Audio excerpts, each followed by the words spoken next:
자본주의 사회잖아요. 자본이라는 게 돈을 축적한 거잖아요. 네. 무언가는 축적을 해야 돼요. 그래야 그 축적을 한 것이 생산수단이 돼서 자기의 어떤 직접 노동을 좀 해방시킬 수가 있는 거죠. 그러면 그 경쟁력이 수익을 내게 한다, 이렇게.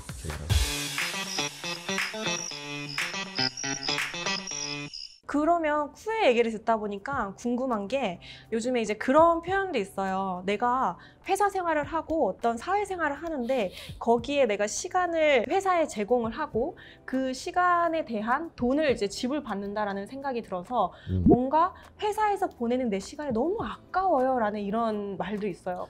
거기에 대해서 어떻게 보실까요? 그래서 내가 회사에서 일을 하면서 나의 축적이 일어나는가, 그걸 보시면 됩니다.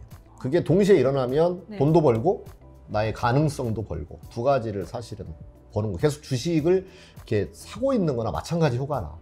왜냐면 내 능력이 향상되니까. 네. 그럼 당연히 나중에 더 높은 연봉을 벌거나 나중에 퇴직을 하고 나서 뭐 다른 일을 할 수 있거나 하는 가능성이 높아지겠죠. 내가 축적하고 있는가, 그걸 보면 좋을 것 같습니다. 내가 일을 할 때 이 일을 통해서 내가 시간이 소비되는 게 아니고 소비는 되지만 나중에 먼 미래에 나 자신을 생각을 했을 때 뭔가 뿌듯한 느낌이 든다거나 내 미래가 기대된다면 나는 지금 시간을 잘 쓰고 있다라고 볼 수 있겠네요. 네, 그렇게 하면 재밌기까지 해요. 사람이라는 게 자기가 이렇게 성장하고 뭔가가 더 쌓여간다라고 할 때 만족스러움이 느껴지잖아요. 네. 그러니까 돈을 받으면서도 즐거울 수 있다. 그럴 수 있는 것 같아요. 저도 요즘에 일을 하면서 무슨 생각이 드냐면 되게 이렇게 재미있는 경험을 많이 쌓고 그리고 이 경험이 내 커리어적으로 되게 도움될 것 같은데 심지어 내가 돈도 받아 라는 생각이 들면서 굉장히 의미 있는 시간이다 이런 생각이 들 때가 굉장히 많거든요. 그래서 그렇게 사고의 전환, 내 시간을 쓰는 것에 대한 좀 인식의 전환이 필요한 것 같아요. 그렇죠. 네, 실제로 그런 경험을 하면 아마 인식이 달라질 거고 네. 그렇게 바라보기 시작하면 그런 데 초점을 맞추고 자기 일을 바라보게 되겠죠. 그러면 직장이 행복해지겠네요. 그럴 것 같아요. 그러면 나라는 사람이 그렇게 나의 인식을 바꾸고 내 시간을 단순히 회사에서 내 시간을 가져가서 쓰고 있어 라고 보는 게 아니고 나의 성장의 시간으로 바라보는 건 알겠는데 사회적 현상으로 놓고 봤을 때 이 자본주의 사회에서 소득이나 아니면 자산의 분배 격차가 굉장히 큰 현상이 있어요. 쿠는 여기에 대해서 좀 어떻게 보실까요? 계속 심화되고 있고 정부가 그 부분에 있어서 되게 노력을 많이 해야 되는데 그 노력하기가 되게 쉽지 않아요. 왜냐하면 그게 세금과 연결되어 있는데 네. 그걸 하려면 사실은 조세를 늘려야 되는데 조세가 늘어나는 건 사람들이 되게 싫어하거든요. 부의 재분배 이 부분에 있어서 정부도 굉장히 힘겨워하고 있을 거라고 생각을 합니다. 네.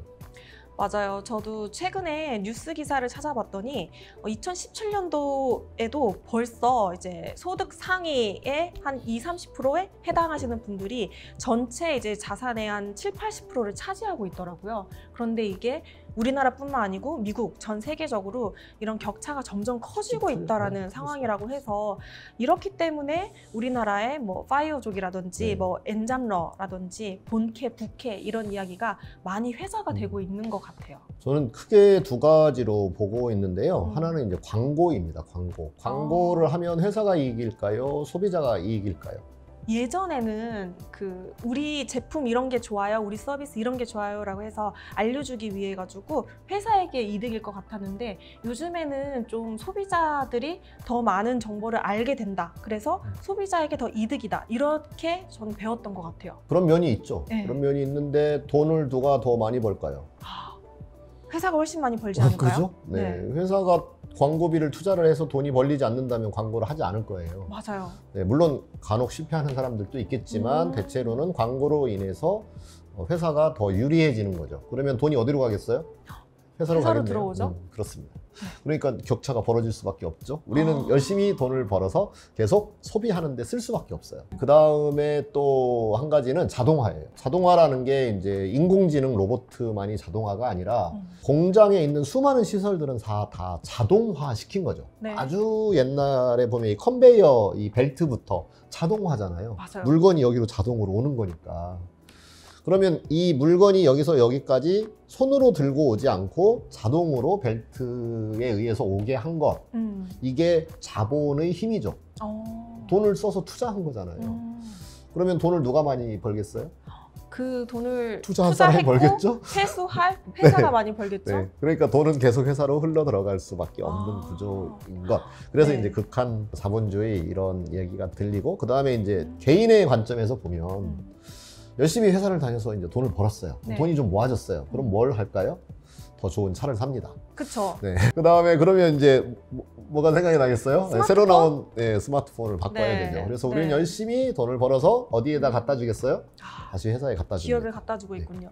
아, 하긴 저도 지금 아이폰 12를 산 지 얼마 안 됐는데 지금 새로 나오는 아이폰이 별을 찍을 수 있다 그러는 거예요. 뭐를 통해서 알게 됐어요?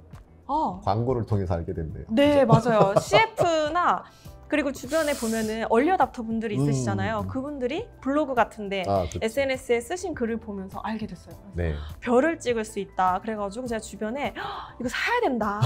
근데 내가 지금 아직 약정이 1년 넘게 남았어 라고 했었는데 주변에서 누가 그러더라고요. 지금 우리나라 한국은 별이 그렇게 많이 안 보이는데 별이 찍히는 그 폰을 왜 사야 되냐라고 얘기를 하는 거예요. 그래서 제가 뭐가 중요하냐, 별은 언젠가 뜰 거고 찍으면 굉장히 멋있지 않냐, 인스타그램에도 올리고 싶다 이런 얘기를 하면서 아, 그런 그 별을 찍을 수 있는 폰이 있다는 생각에 우리- 가슴이 두근두근했습니다. 스텔라, 네? 폰을 바꾸면 네. 저와 같이 몽골을 갑시다. 몽골 별을 별이 많이 떠 있는 백신 맞고 꼭 가야 될 것 같네요. 네. 거기는 템 가지고도 찍힐 것 같은데. 아, 그런데? 그래요? 아, 저는 이런 생각이 들어요. 그 회사로 돈이 계속 그렇게 몰리는 상황이라고 하면 직장인인 저는 회사를 그만두고 사업을 하는 게 현명할까요? 그래서 요즘 주식을 투자하라고 하죠. 아, 그러면 회사는 이제 소위 주식이니까, 네. 그래서 주식을 가지고 있으면 회사가 번 돈을 내가 또 다시 벌 수 있다. 네, 뭐 그렇게 이야기하고 있어요. 그런데 이제 자꾸 사고 팔고 하면 그것도 회사가 더 이득이죠. 증권 네. 회사. 아, 단타를 하게 되면은 사고 팔고 하는 단타를 하게 되면은 또 이제 그 주식 시장에 있는 증권 회사에 또 수수료를 주기 때문에 또 거기에 큰 이득을 가질 수 있겠네요. 그래서 또 다른 방법은 이제 창업을 하는 거죠. 음. 네, 프리랜서가 되거나 창업을 하시면 되죠. 그러고 보니까 제 주변에 이런 사람이 생각이 났어요. 그 기업을 열심히 다니고 있었어요. 그러더니 일주일 내내 야근하면서 갑자기 이런 생각이 들었다는 거예요. 저녁이 있는 삶을 살고 싶다 라고 하면서 본인의 일을 창업을 했어요. 했는데 언니 창업하고 나니까 어때? 지금 벌써 7년 차나 됐잖아. 저녁이 있는 삶인 것 같아? 라고 했더니 하는 얘기가 저녁이 있는 삶이 아니고 새벽도 없는 삶이다 라고 얘기를 하는 거예요. 그래서 평일 주말이 없고 밤낮이 없다 라고 얘기를 하는데 그러면 너무 힘들어? 불행해? 어떤 마음이 들어? 라고 물어봤더니 굉장히 즐겁다고 하더라고요. 그럼요. 네. 힘들 때도 있지만 뭔가 노력한 만큼 충분히 그게 보상으로 돌아오고, 그리고 평일 주말 밤낮 없이 일할 때도 있지만 어쩔 때는 내 시간을 자유롭게 써서 평일에는 내가 쉬고 싶다라고 마음껏 쉴 수 있는, 그리고 아르바이트생이나 직원을 이렇게 해가지고 그분들에게 일을 맡기고 때로는 훌쩍 여행을 한 달간 떠날 수 있는 그런 상황이 되게 행복하다라고 얘기를 하더라고요. 아마 대화에서는 그 이야기밖에 안 했을지 모르지만 실제로 그분이 느꼈던 재미는 그냥 일 자체가 재밌었을 거예요. 네. 자신이 하고 싶은 일을 하고 네. 거기서 비즈니스가 확장되는 느낌을 받게 되고 그랬을 때 그 일은 이제 그게 게임화 된다라고 얘기할 수 있거든요. 마치 그 얘기는 게임하듯이 느껴지는. 게임 재밌잖아요.